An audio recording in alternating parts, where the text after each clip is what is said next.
ఓం శ్రీ కల్కి అగస్తీసాయ నమో నమః. 8వ రోజు. 108 దినముల ఆత్మగాయత్రి సాధన స్వీకరించిన ప్రియ శిష్యులకు పశుపతినాథుని అనుగ్రహ భాషణం. ఓం శ్రీ పశుపతయే నమో నమః. ఒక మనిషికి దైవం యొక్క దర్శనం కలుగుతున్నది అంటే దానికి పశుపతి అను ఆత్మగర్భస్థ బీజమే మూల కారణం అని తెలుసుకొనండి. భగవంతుడనగా కాంతి అనియు ధ్వని సహాయం లేక భగవద్ దర్శనము వీలు కాదు అనియు తెలుసుకొనండి.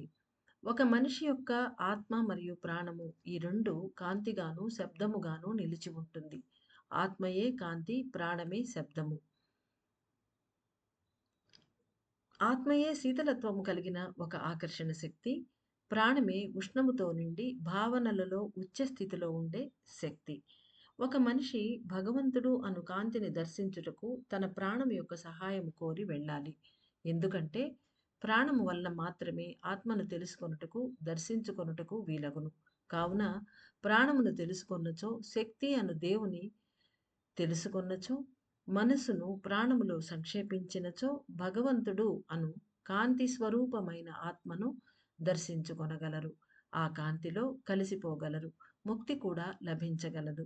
ప్రాణాన్ని మనసులో సంక్షేపించుటకు, దైవ స్థితిని పొందుటకు, మరు జన్మ అనేది లేక ముక్తిని పొందుటకు ఆత్మలో ఒక కణము, ఆత్మ బీజము అయిన శ్రీ పశుపతి అను శివాంశ మాత్రమే సహాయపడగలడు అని తెలుసుకొనండి. శివుని ఒక అంశగా పనిచేసే శ్రీ పశుపతి అయిన నేను తెలియజేయునది సత్యము. పశుపతి అను ఆదిశివుని ఒక అంశ అనగా మనుషులందరిలోనూ మనుషులందరిలోని ఆత్మలోని ఒక మనుషులందరిలోని ఒక పాదరస ఆత్మ బీజ కణం అనేది ఉంటుంది. దాని తత్వము, కదలిక అన్నియు పశుపతి యొక్క తత్వము, కదలికల వలె అమరి ఉంటుంది. శ్రీ పశుపతి అను శివాంశను భక్తితో స్తుతించి పూజించినచో ప్రాణం యొక్క అంతర్యాత్ర త్వరితమగును. ఒక మనిషి ఒక రోజంతా ఉపవాసం ఉండి ఆహారం మానేసి దైవ సన్నిధిలో కూర్చుంటే జీవితంలో భౌతికమైన పనులు తగ్గిపోతాయి. అంతేకాకుండా మనసు కూడా ప్రాణంలో ఒదిగిపోతుంది. అయినప్పటికీ మనసు ప్రాణములో సంపూర్ణంగా ఒదిగిపోవాలి అంటే పశుపతి అనే ఆత్మకణము ఒకటే సహాయపడగలదు. శ్రీ పశుపతి అనే శివుని స్తుతించి కీర్తించినప్పుడు మీ ప్రతి ఒక్కరిలో పశుపతి కణం మేలుకొనును. తన కాంతి శక్తులను ప్రాణమునకు అందించును. మనసు ప్రాణములో ఒదుగును, ప్రాణము ఆత్మలో ఒదిగిపోవును. ఒక ఆత్మకాంతి సహాయపడుతుంది అనగా ఒక ఆత్మకాంతి సహాయపడుతున్నది అనగా ఆ కాంతియే పశుపతి. అది ఎలా జరుగుతుందో తెలుసుకోండి. పశుపతి అనే నామమునకు అర్థము తెలుసుకోండి. పశువు అనగా ప్రాణము, పతి అనగా ఆత్మ అని దీనికి అర్థం. అనగా గోవు వంటి లేదా పశువు వంటి స్త్రీ యొక్క పతి అనేదే ప్రాణము యొక్క గోవు వంటి స్త్రీ యొక్క పతి అనేదే ప్రాణం యొక్క అధిపతి ఆత్మ అని తెలియబడుతున్నది. అనగా ఇక్కడ పశువు లేదా గోవు అంటే కట్టబడి ఉన్నది అని అర్థం. అంటే బంధింపబడి ఉంటున్నది బంధాలతో. అలా ఇక్కడ మనం తీసుకోవాలి. ప్రాణము ఆత్మలో సంక్షేపించి ఒకటిగా కలిసిపోవుటకు సహాయపడే ఒక ఉన్నతమైన పనిని చేపట్టి ఉన్న ఆత్మకణమే పశుపతి అని తెలియబడుతున్నది. ప్రాణమును, ఆత్మను కలిపే శక్తులను కురిపించుటయే పశుపతి యొక్క తత్వము. కావున పశుపతి అనే ఆత్మకణము 4 విధములైన ఖనిజ ఇంధనములను తనలో కలిగి ఉండును. పాదరసం మరియు వెండి మాత్రమే ఆత్మలను ఏర్పరచగలవు. కలిసియే ఆత్మలను రూపొందించును. ఈ రెండు కలిసియే ఆత్మను రూపొందించును అనగా పాదరసము, వెండి.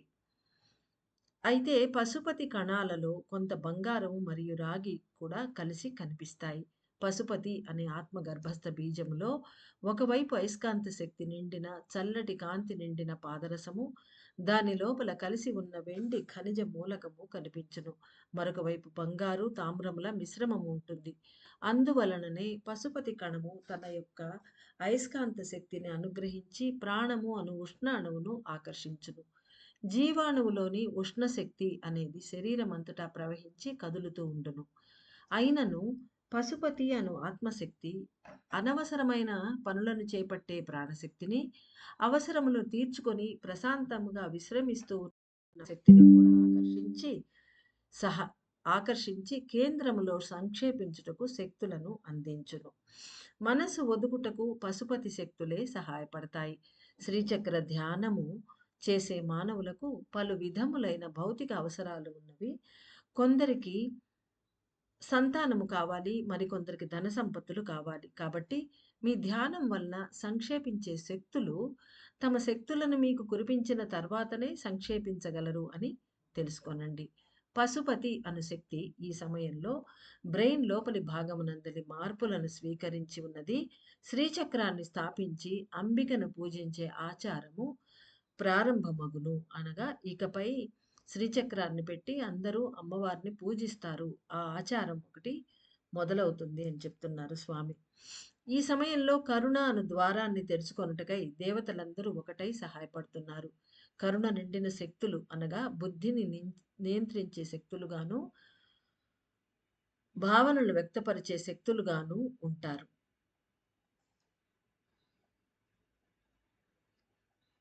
అనగా ఈ శక్తులు ఎవరైతే సంక్షేపిస్తూ ఉన్నారో వాళ్ళు కరుణ నిండిన శక్తులన్నమాట. వీళ్ళు బుద్ధిని నియంత్రిస్తారు, భావనలు వ్యక్తపరుస్తారు. అలాంటి ఒక శక్తులు వీళ్ళు. ఈ సమయంలో నవరాత్రి అను దేవీ పూజ పద్ధతి విశేషముగా అన్ని చోట్ల జరుపబడుతున్నది. ఇలాంటి సమయంలో దేవతల సంక్షేపణ ఎలా జరుగుతుంది అని ఆలోచించాలి. శివుడు విస్తరించాలి అంటే దేవతల సంక్షేపణ జరగాలి. శక్తి, శివుడు కలిసి ఎందుకు పనిచేయకూడదు అన్న సందేహం వస్తుంది. అంటే శివుడు విస్తరిస్తున్నప్పుడు అమ్మ శక్తి సంక్షేపిస్తూ ఉంది అని కదా మనం వింటున్నాము. ఇద్దరు కలిసి ఎందుకు పని చేయకూడదు? ఒకళ్ళు వెళ్ళిపోయి ఒకళ్ళు ఎందుకు రావాలి? అంటే అర్ధనారీశ్వరుగా ఎందుకు పని చేయకూడదు అని సందేహం వస్తుంది. నిజానికి శివశక్తులు ఇరువురు కలిసియే పనిచేయుచున్నారు అనున్నదే సత్యము. అంటే వాళ్ళిద్దరూ కలిసే ఎప్పుడు పనిచేస్తూ ఉంటారు. కానీ ఈ ప్రక్రియ కూడా జరుగుతూ ఉంటుంది. శివుని శక్తులు కురియుటకు శక్తి పనిచేస్తుంది. ఈ సమయంలో దేవి యొక్క శక్తులు కురియుటకై శివుడు పనిచేయుచున్నాడు. దేవతలను పూజించుచున్నందున భౌతిక అవసరాలు నెరవేరును అను స్థితి ఇంతవరకు ఉన్నది. ఇకపై క్రమక్రమంగా ఆ స్థితిలో మార్పు వచ్చును. అంటే మన దేవుళ్ళను పూజించడం అంటే మన ఏదన్నా కోరిక కోరుకొని ఆ అవసరాలు భౌతికంగా మనం జీవించడానికి భూమి మీద దానికోసం అని చెప్పేసి దేవుళ్ళంటే వాళ్ళని పూజ చేస్తే ఇది వస్తుంది అని. అంటే ముక్తి మోక్షం ఉన్నదని తెలిసినా కూడా వాటి జోలికి మానవులు పోరు ఇంతవరకు.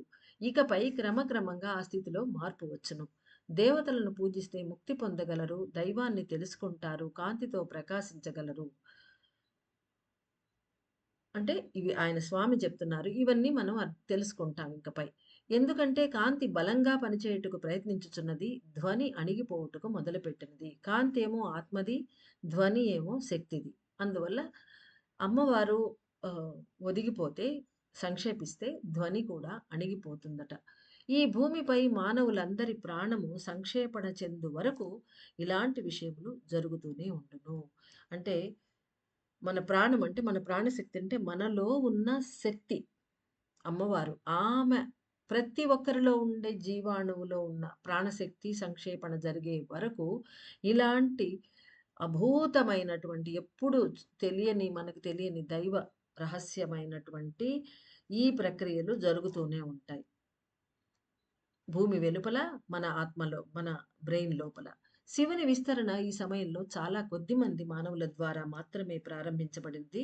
శ్రీచక్రాన్ని పెట్టి శివాంశల కదలికలను వికసింపచేయుటకు పూజించే మీరందరూ శివుని విస్తరించిన కదలికలకే సహాయపడుతున్నారు అని అర్థం చేసుకోవాలి. అంటే ఆయన బయటకు వస్తూ ఉన్నాడు, విస్తరిస్తున్నాడు. ఆ విస్తరించాక ఆయన కదులుతున్నాడు అంటే పనులు చేస్తున్నాడు. వాటికి మనము సహాయం చేస్తున్నాము శ్రీచక్ర పూజ చేస్తూ. శివుని భక్తులుగా వికసించిన వారందరూ శక్తిని పూజిస్తారు మరియు శివుడు వికసించడానికి సహాయపడతారు. నేను పశుపతిని పనిచేయడం ప్రారంభించినప్పుడు మీ మెదడులో అనేక మార్పులు సంభవించగలవు. ఉష్ణము లోపించి ఉష్ణము లోపించి ఉన్న అనగా ఉష్ణము తక్కువగా ఉన్న అణువులకు ఉష్ణమును, కాంతి లోపించి ఉన్న అణువులకు అనగా కాంతి చాలా తక్కువ మాత్రలో ఉన్న అణువులకు కాంతిని నేను అందిస్తాను. అత్యంత సూక్ష్మమైన శివుని కదలికలు క్రమక్రమంగా ఈ లోకమంతటా పరుచుకొనును. అనతి కాలంలోనే అనతి కాలం తర్వాతనే అందరూ సత్యాన్ని గ్రహించగలరు. అంటే ఇప్పటప్పట్లో తెలుసుకోలేరు. క్రమేణా ఎప్పటికో అందరూ తెలుసుకుంటారు. అయితే ఈ సమయంలో మీరు తెలుసో తెలియకనో శ్రీచక్ర ధ్యాన సాధన స్వీకరించి దీపగాయత్రి మంత్రాన్ని జపించడం మూలాన మీరు మీ మెదడులోని ఆత్మ కణములు వికసించి పని చేయటానికి సహాయపడుతున్నారు. అంటే మనకు తెలిసినా తెలియకపోయినా గురువు చెప్పాడు, అగస్త్యుల వారు చెప్పారు అని మనం చేసేస్తున్నాం. మనకు అర్థమైనా కాకపోయినా, మనకు అనుభూతి కలుగుతున్నా కలక్కపోయినా కూడా ఇవన్నీ వింటూ మన శ్రీచక్ర ధ్యాన సాధన చేస్తున్నాం కాబట్టి, దీపగాయత్రి మంత్రాన్ని జపిస్తున్నాం కాబట్టి, ఈ లోపల యాగం జరుగుతూ మన మెదడులోని ఆత్మ కణాలు వికసించి అవి పనిచేసేదానికి మనం సహాయం చేస్తున్నాము అని పశుపతి స్వామి చెప్తున్నారు. మీరు చేయుచున్న ఈ పనులు జనసామాన్యం యొక్క మంచి కోసమే అన్నది సత్యం. మీ స్వంత అవసరాల కంటెను శివుని విస్తరించిన కదలిక అను లోక క్షేమ కార్యమునకై సేవలు సూక్ష్మముగా చేస్తున్నారు. దీనివలన మీరందరూ సత్యయుగ కరుణ ద్వారం వైపు ప్రయాణించగలరు. మీ ప్రయాణమునకు కావలసిన వాహనంగాను, వాకిలి తెరుచుకొనుటకు ఒక సాధనముగాను ఆది దీపము ఏర్పడి ఉన్నది. అంటే ఆది దీపం మనకు వాకిలి తెరిచే ఒక కీగా లాగా, మన ప్రయాణం చేయడానికి ఒక వెహికల్ లాగా, మన పౌర్ణమి ధ్యానంలో కూడా ఆది దీపం మనకు వెహికల్ లాగానే పనిచేస్తుంది. అలా ఆది దీపం మనకు ఏర్పడి ఉన్నది అంటున్నారు. శ్రీ పశుపతి అయిన నేను అందరినీ పతి అయిన ఈశ్వరుని తెలుసుకున్న మార్గాన్ని తెలియజేస్తాను. అందరికీ పతి ఎవరు అంటే ఈ లోకంలో అందరూ స్త్రీలే అయితే వారందరికీ పతి అయిన ఈశ్వరుడు, లేదా ఈ లోకంలో మనం అందరము పశువులమైతే పశుపతి అయిన ఈశ్వరుడు. శ్రీ పశుపతి అంటే యజమాని. ఇక్కడ యజమాని ఎవరికైనా సరే పతి అంటే ఇక్కడ యజమాని. శ్రీ పశుపతి అయిన నేను అందరికీ పతి అయిన ఈశ్వరుణ్ణి తెలుసుకునే మార్గాన్ని తెలియచేస్తాను. ప్రపంచంలోని అన్ని ఆత్మల ముక్తి కోసమై కష్టించే ప్రతి ఒక్కరూ కరుణ అనే గొప్ప కటాక్షమును అనుభూతి చెందగలరు. అంటే ఇప్పుడు ఈ శ్రీచక్ర సాధన చేసేవాళ్ళు ఇంకా ఆత్మల ముక్తి కోసం ఎవరైతే కష్టపడుతూ ఉంటారో వారందరూ.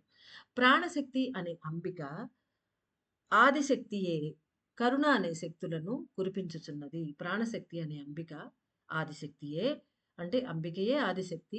ఆమె కరుణ అనే శక్తులను కురిపించేటువంటిది. కాబట్టి మీ శిరస్సులో ఉన్న జీవాణువు గూడు కరిగి తద్వారా ఉన్నత ఆమ్లములు కరిగి పెరిగి రక్తములో కలిగిను. అది ఏ కరుణ అను మహాశక్తులను తెలియజేయును.